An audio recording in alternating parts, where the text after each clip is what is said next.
Today's topic of discussion, self-belief. Maybe you're watching this video because you've lost the belief you once had in yourself. You've set big goals and maybe you've recently gone through a failure or some kind of setback and you're questioning, can you even attain the goals you've set for yourself? Possibly you're watching this video because you've always wanted to set goals, but you've never really locked in on them because you've never understood if you can even get there, or you've never understood how to even get there. And the main issue and the crux of that problem is having the belief that you can even achieve what it is that you're setting out to do in the first place. But there's a big misconception when it comes to belief and confidence, because a lot of people will use terms that are there to cure self-confidence, to cure self-belief, and they're very similar, but they're two separate things. And if you try apply the wrong way of curing self-belief with the way that you would cure self-confidence, you're not going to get the result you're looking for. So with building up self-confidence, that essentially is having the confidence to go and do something that you have the evidence there that you have done it before. But self-belief is being able to believe you can go out and do it without the evidence even being present. So self-belief comes before confidence. You need to be able to, first of all, visualize and actually see yourself obtaining and achieving a goal before you have the evidence to suffice that it's even possible for you to do it, because the evidence doesn't yet exist. So it's about using foresight. It's about being able to cast a vision into what it is you want to achieve before you have the evidence to prove that you can even do it. What self-belief can look like. Example for myself where I've lost self-belief, or maybe I didn't even have a deep enough level of it instilled in myself, was on my running journey. A lot of things I talk about are very fitness related because I see myself as an athlete. I've always said from as far as I can remember that I wanted to live like an athlete, which when I started to instill self-belief into myself, it changed from I just want to live like an athlete to I want to become an athlete to I am an athlete. So I went through almost like a transition of my vocabulary, the language I used to almost describe myself as what I am. It went from, like I say, first of all saying I just want to live like one. I just wanted the lifestyle of an athlete. Then it was I want to become one, and then it is I am now one. So the language I used completely differentiated where I was in terms of my level of self-belief. And I completely lost my self-belief in my fitness when I ran the London Marathon in 2024, which almost was a poor act of self-belief in the first place, because it was almost naivety. I almost was just thinking I can just head out there and achieve this with no training, without putting in the proper effort and putting in the proper work that I need to achieve the goal that I had almost put out there into the world without even doing the work for it. And I've explained this whole story more in depth on another video that I created. I did a documentary of this when I ran the Lisbon Marathon in 2025, and you can go find that on my channel. And it is The Job's Not Finished is the title. So I really go deep into the story, but for those of you that haven't seen it, I'll give you a slight insight now before you go and watch that. In there I speak about my self-belief in going and achieving a goal from the marathon I'd ran in 2024 compared to the marathon I ran in 2025. And after the London Marathon, April 2024, I completely cut off running because during the race I'd started walking, I'd not performed in any way, shape or form. The whole race itself was just a complete disaster.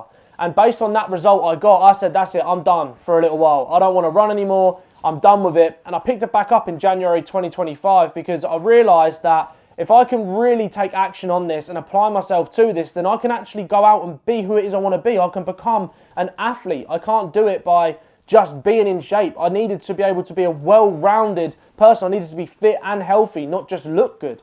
So that's when I picked up running again back in January. And that journey itself was almost like, can I actually go and do these things? Because it felt so hard for me.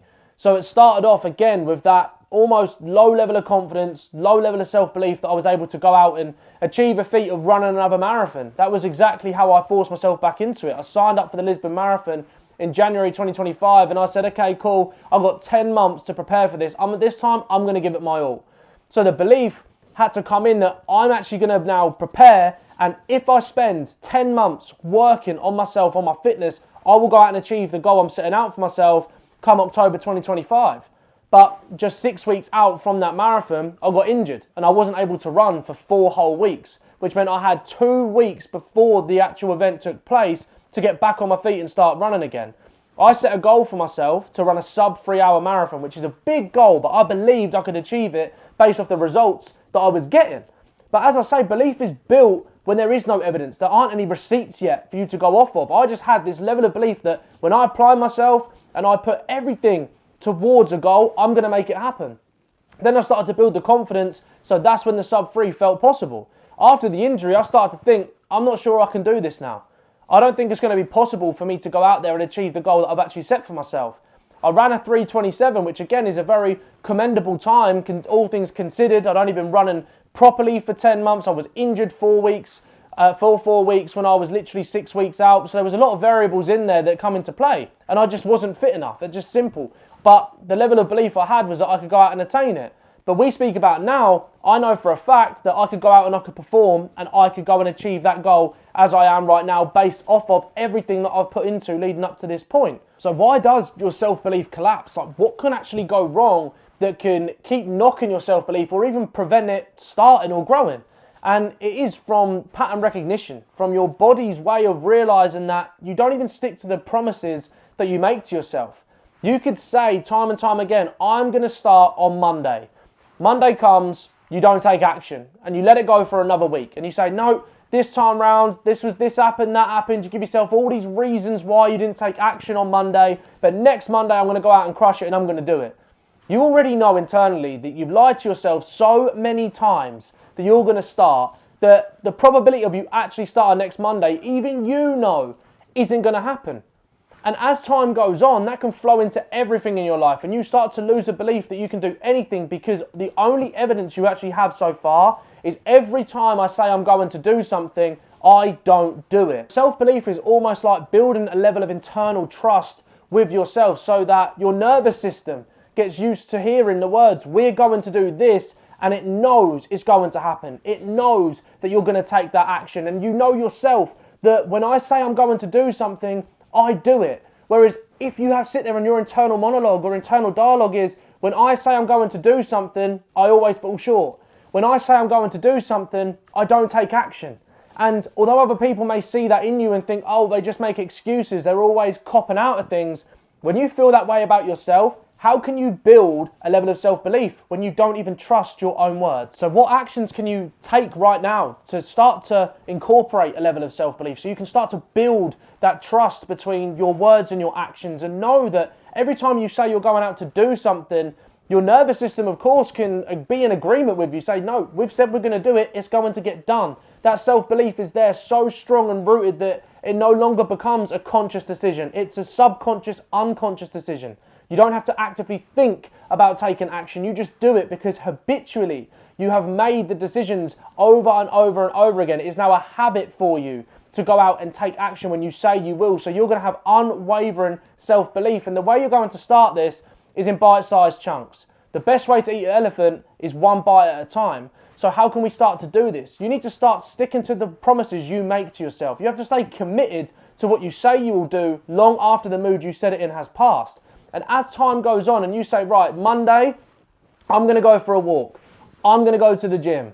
I'm going to join that business. I'm going to start journaling. Whatever it looks like for you that's going to contribute to the attainment of your goal and boosting the trust and the belief that you can go out and achieve said goal, that is how you're going to now overall start to increase that internal level of self-belief. Starting off by bite-sized chunks, building those promises on top of each other, compounding the effect of taking action again and again. And when you start to do that, naturally it's going to become a habit for you to start believing in what you do, because you're going to start to see results. So once that self-belief is there and you have the confidence to come in and fortify it and strengthen that self-belief, everything's going to build on top of each other and you're going to have a solid foundation in the way you think and the way you feel about yourself. And one more thing, stop asking for permission when you don't need it. Make the decision yourself without asking for outside counsel, for somebody else to agree that you should take action, because what that can actually be is you looking for ways to give yourself an excuse. You may think, yup, I'm going to go do the work. I'm going to take action. I'm going to boost my self-belief. But first of all, let me get somebody else's opinion on this. And you'll ask someone who's not even qualified to give you guidance or advice, almost hoping they will say, no, don't start that, it's a bad idea, because your old frequency is trying to hold you in place. It's trying to keep you comfortable. It's trying to make you feel safe. So by outsourcing the opinion of somebody else and making someone else judge whether you should start or stay where you are. Part of you's almost looking for that reason to justify an excuse for not starting. So stop outsourcing your trust, looking for somebody else to tell you to start. Find out what it is you want to achieve. Build the self-belief by taking action daily, and over time it will become such a habit for you to just constantly take action that you're always going to trust the words you say to yourself. My name's Harley. Do the work, trust the process, and I'll see you in the next one.